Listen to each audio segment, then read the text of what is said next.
میرے حضرت صاحب کہا کرتے تھے میں عدالت کو عدالت نہیں کہتا کچہری کہتا ہوں، اس لیے کہ عدالت وہ ہوتی ہے جہاں عدل ہوتا ہے۔ یہاں تو حال یہ ہے، بتائیے وکیل کو نہیں پتا ہوتا کہ جو میرے پاس آیا یہ غلط آدمی ہے، وہ اس کی حمایت کرتا ہے کہ نہیں، اس کے ساتھ چلتا ہے کہ نہیں، جھوٹ کے ساتھ آخر تک لڑتا ہے کہ نہیں لڑتا، جو گواہ بن کے جا رہے ہوتے ہیں انہیں پتا ہوتا ہے کہ نہیں کہ ہم جھوٹے کی گواہی دینے جا رہے ہیں، تو پھر کیا سارا ظلم حکومتیں کر رہی ہیں؟ معاشرہ بھی تو اپنی ترتیب بدلے نا، لوگ بھی تو اپنا رنگ بدلے نا، لوگ بھی تو طبیعت بدلے نا۔ کون منتخب کرتا ہے انہیں ظالموں کو؟ عوام، اور پھر اس کے بعد شکوہ بھی عوام ہی کرتی ہے۔ خدا را تقاضے سمجھو، مزاج سمجھو، طبیعت سمجھو اسلام کی۔ میرے نبی پاک صلی اللہ علیہ وسلم نے عدل کا بول بالا کیا ہر مقام پر، ہر نقطے پر۔ رسول پاک صلی اللہ علیہ وسلم نے عدل عدل اور عدل کی آواز بلند فرمائی۔ کوئی مقام ایسا نہیں، آپ پڑھیے کتابیں، اگر ایک کلمہ پڑھنے والے اور یہودی کا فیصلہ آیا ہے اور نبی پاک صلی اللہ علیہ وسلم نے یہودی کو حق میں سمجھا ہے تو نبی پاک نے یہودی کے حق میں فیصلہ دیا۔ وہ منافق بگڑ گیا ہے، حضرت عمر کے پاس گیا ہے، لیکن حضور نے فرمایا جہاں جاتا ہے جا، فیصلہ وہی کیا جائے گا جو عدل پہ مبنی ہوگا۔ میرے رسول پاک علیہ الصلوۃ والسلام کے صحابہ کے قریب دنیا داری آ سکی نہیں آئی۔ حضرت ابو بکر صدیق نے پانی مانگا تو لوگوں نے دودھ دیا، فرمایا پیچھے کرو، ابو بکر نے نعمتیں چھوڑ دیے۔ اب ابو بکر وہ والا کام کرتا ہے جو رسول پاک نے کیا ہے، فرمایا نہ دودھ شاید پیش نہ کرو، جو مانگتا ہوں بس وہ دو۔ حضرت ابو بکر صدیق نے بڑے مالدار تھے، حضرت عمر فاروق رضی اللہ تعالیٰ عنہ کے پاس صحابہ کرام جمع ہو کے آئے، کون سا ایسا شخص ہے جس کی تنخواہ میں اضافہ ہو جائے؟ تو لوگ کہتے ہیں نہیں نہیں مجھے نہیں چاہیے، پر ہم نے وہ لوگ دیکھے ہیں، حاجی صادق صاحب کو مسجد والوں نے کہا 1000 روپیہ تنخواہ بڑھانی ہے، تو حاجی صاحب کہنے لگے میرا بڑا سونا گزارا ہوتا ہے، مینوں نہیں بڑے نے۔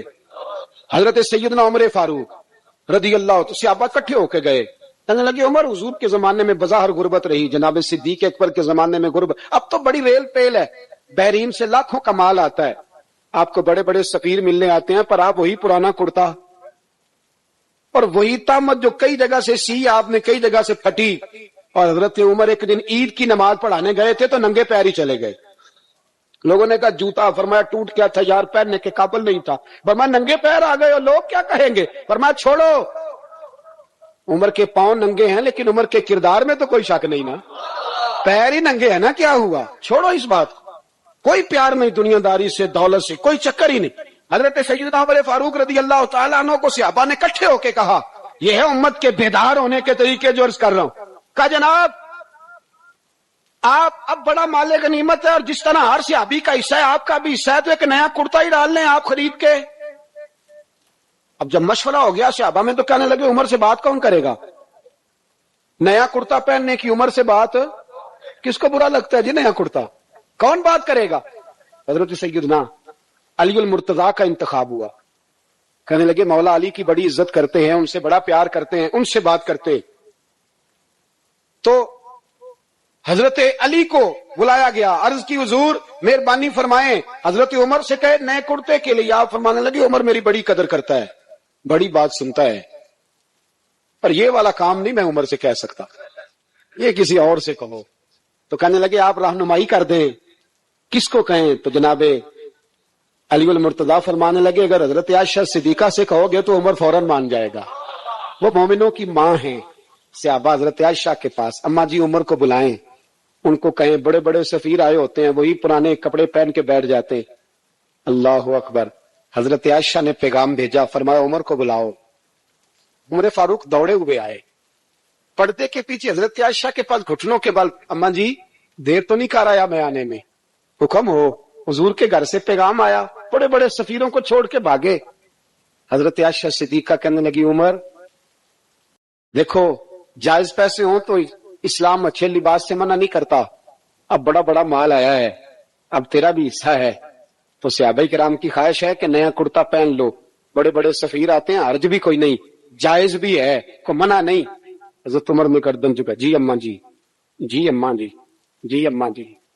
حضرت عائشہ کہتی ہیں بات ختم ہوئی، عمر نے گردن اٹھائی تو عمر کی داڑھی آنسوؤں سے بھری ہوئی، کہتی ہے مجھے کہنے لگے اماں جی میں تو صرف مسجد میں دیکھا کرتا تھا، آپ تو مصطفیٰ کو دن رات دیکھتی تھی، جس طرح کے کرتے آمنہ کے لال نے پہنے مجھے بھی پہنا دو، میں تیار ہوں، میں پہن لوں گا، میں تیار ہوں، پر جس طرح کے میرے نبی نے پہنے۔ حضرت عائشہ کہتی ہے میں پھوٹ کے روئی، میرا پلو آنسوؤں سے